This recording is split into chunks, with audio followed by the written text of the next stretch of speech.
বাংলাদেশের রাজনৈতিক অঙ্গনে চলছে এক নাটকীয় পরিস্থিতি।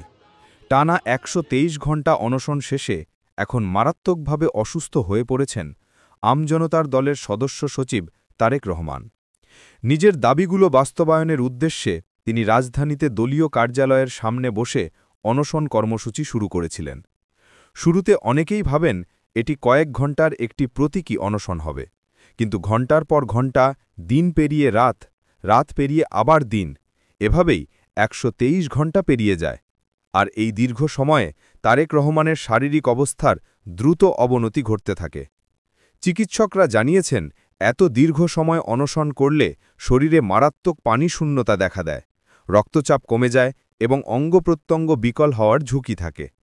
ইতিমধ্যেই তার রক্তচাপ অস্বাভাবিকভাবে নেমে গেছে। মাথা ঘোরা ও জ্ঞান হারানোর ঘটনাও ঘটেছে একাধিকবার।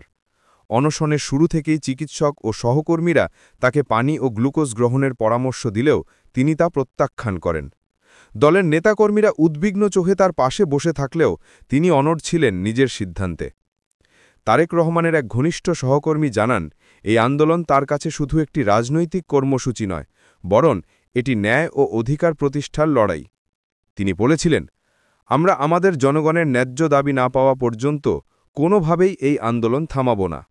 সেই অঙ্গীকার রক্ষা করতেই আজ তিনি জীবন মৃত্যুর সন্ধিক্ষণে দাঁড়িয়ে আছেন। রাজধানীর বিভিন্ন জায়গায় তারেকের সমর্থনে অনশন সংহতি কর্মসূচি চলছে। দলের বিভিন্ন স্তরের নেতাকর্মীরা বলছেন, সরকারের দৃষ্টি আকর্ষণের জন্য এই অনশন ছিল শেষ প্রতিবাদ। তবে সমালোচকদের মতে এভাবে নিজের জীবন ঝুঁকির মুখে ফেলা কোনো আন্দোলনের সফলতা এনে দিতে পারে না।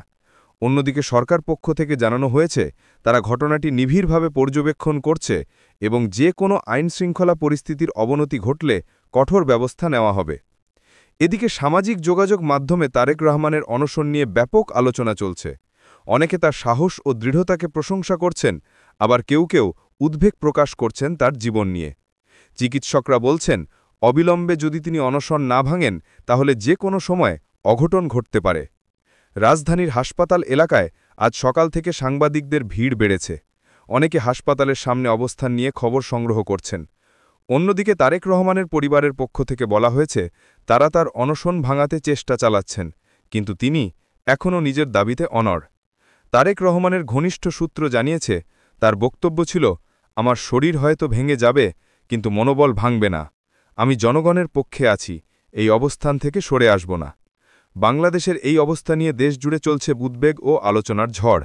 রাজনৈতিক বিশ্লেষকরা মনে করছেন, এই ঘটনাটি দেশের রাজনৈতিক সংস্কৃতিতে নতুন এক অধ্যায় যুক্ত করেছে, কারণ এত দীর্ঘ সময়ের অনশন বাংলাদেশে খুবই বিরল। বিশেষজ্ঞরা বলছেন, এই ঘটনা সরকার ও বিরোধী উভয় পক্ষের জন্যই একটি সতর্কবার্তা। মানুষের দাবি উপেক্ষা করলে প্রতিবাদের আগুন কখন যে কোথায় ছড়িয়ে পড়ে তা কেউ জানে না। এই মুহূর্তে তারেক রহমানের অবস্থার অবনতি হওয়ায় তাকে চিকিৎসা দেওয়ার জন্য প্রস্তুতি নিচ্ছে চিকিৎসক দল, কিন্তু তিনি এখনও অনশন ভাঙতে অস্বীকৃতি জানিয়েছেন। দলের নেতাকর্মীরা হাসপাতালে অবস্থান করছেন এবং বাইরে জনতা দোয়া ও প্রার্থনা করছেন তার সুস্থতার জন্য। দেশের মানুষ এখন তাকিয়ে আছে, তারেক রহমান কি অনশন ভাঙবেন, নাকি ইতিহাসের পাতায় আরেকটি মর্মান্তিক অধ্যায় যোগ হবে। পরিস্থিতি যেমন দ্রুত বদলাচ্ছে, তেমনি বাড়ছে উদ্বেগ ও উৎকণ্ঠা। চিকিৎসকরা বলছেন, এখন প্রতিটি মুহূর্ত তার জীবনের জন্য গুরুত্বপূর্ণ।